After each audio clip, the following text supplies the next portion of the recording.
Film अभिनेता कमल हासन हुए corona संक्रमित। देश में कोरोना संक्रमण के हालात क्या है, वैक्सीनेशन की कितनी बड़ी है रफ्तार, मुआवजे को लेकर सुप्रीम कोर्ट ने गुजरात सरकार को फटकार क्यों लगाई, सदी की सबसे बड़ी बीमारी से जुड़ी हर बड़ी खबर देखिए टॉप 9 कोरोना महामारी।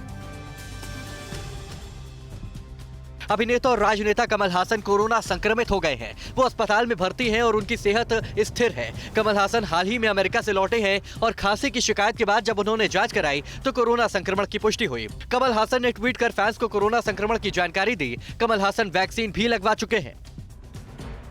देश में जानलेवा कोरोना वायरस का प्रकोप बरकरार। हालांकि अब नए केस में गिरावट देखने को मिल रही है। स्वास्थ्य मंत्रालय के कल जारी आंकड़ों के मुताबिक 24 घंटों में कोरोना वायरस के 8,488 नए केस सामने आए हैं। वहीं 249 लोगों की मौत हो गई है। बड़ी बात यह है कि देश में 538 दिनों के बाद इतने कम केस दर्ज हुए हैं। देश में अब एक्टिव मामलों की संख्या करीब 1,18,000 है।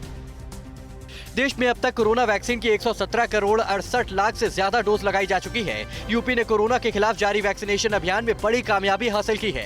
यहां अब तक 15 करोड़ से ज्यादा लोगों को वैक्सीन की डोज दी जा चुकी है। देश भर में वैक्सीनेशन अभियान 16 जनवरी से शुरू हो गया था। इस समय 18 साल से अधिक उम्र के सभी लोगों को वैक्सीन की डोज दी जा रही है।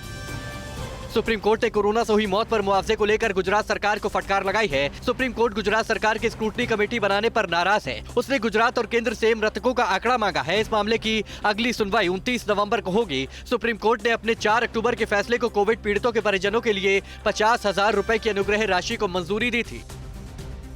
केंद्रीय स्वास्थ्य मंत्री मनसुख मंडाविया ने कोरोना वैक्सीनेशन की स्पीड में बढ़ोतरी की समीक्षा के लिए कल बैठक की। केंद्रीय मंत्री ने कहा कि हम कोविड-19 टीकाकरण की आखिरी स्टेज में हैं और इसकी स्पीड बढ़ाकर पूर्ण टीकाकरण का लक्ष्य जल्द ही पूरा करना है। बैठक में मणिपुर, मेघालय, नागालैंड और पुडुचेरी के स्वास्थ्य सचिव और स्वास्थ्य विभाग के वरिष्ठ अधिकारी शामिल हुए। इन राज्यों में वैक्सीनेशन की रफ्तार काफी कम है। महाराष्ट्र में कल कोरोना के 656 नए मामले सामने आए और 8 संक्रमितों की मौत हो गई। राज्य में अब तक 66,30,000 से ज्यादा लोग कोरोना संक्रमित हो चुके हैं। वहीं 1,40,000 से ज्यादा लोगों की मौत हुई है। यूरोप कोरोना महामारी के संक्रमण का नया केंद्र बना हुआ है। ऑस्ट्रिया समेत यूरोप के कई देशों में कोरोना के केस लगातार बढ़ रहे हैं, जिसका वहां के हेल्थ सिस्टम पे बुरा असर पड़ रहा है। ऑस्ट्रिया में कल से 20 दिन का लॉकडाउन लगा दिया गया है। हालांकि 10 दिन बाद इसकी फिर से समीक्षा की जाएगी।